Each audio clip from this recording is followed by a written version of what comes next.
Dans cette vidéo, nous allons apprendre à maîtriser la consommation d'électricité sur une installation intérieure. Lorsque la source d'électricité est épuisable, comme dans le cas du photovoltaïque par exemple, il est important de mettre en place des systèmes et des gestes simples qui permettent de réduire sa consommation.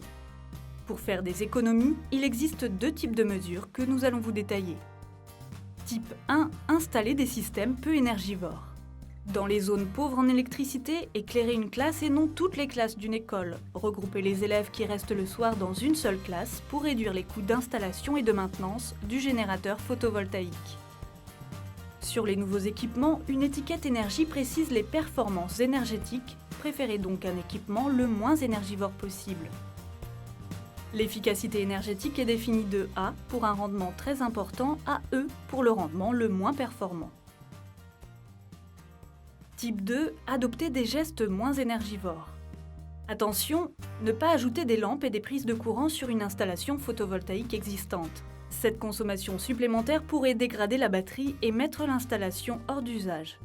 Préférez des ampoules peu énergivores. Les LED sont aujourd'hui les ampoules qui consomment le moins et durent le plus longtemps par rapport aux ampoules à incandescence traditionnelles.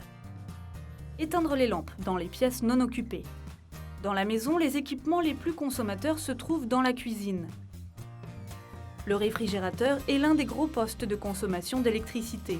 Évitez de laisser la porte ouverte trop longtemps. Pour les équipements comme le four, le lave-vaisselle ou le lave-linge, pensez à limiter leur utilisation en ne les faisant fonctionner que lorsqu'ils sont pleins. Les appareils en veille continuent à consommer. Pensez à éteindre vraiment vos appareils. Les chargeurs branchés à la prise fonctionnent eux aussi, même lorsqu'ils ne sont pas connectés à un appareil. Pensez à les débrancher. Vous savez maintenant comment maîtriser la consommation d'électricité sur une installation intérieure.